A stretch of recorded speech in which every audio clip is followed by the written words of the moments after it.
para llegar a la procesión. El Señor les confía.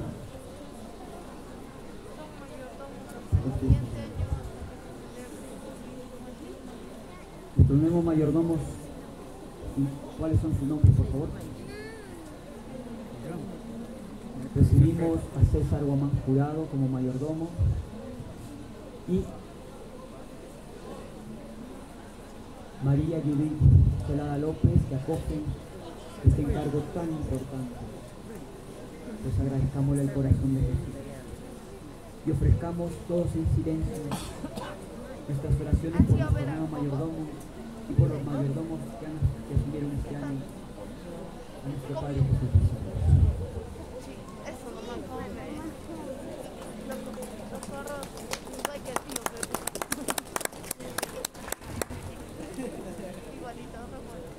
Digamos juntos a nuestro Dios, gloria al Padre y al Hijo y al Espíritu Santo.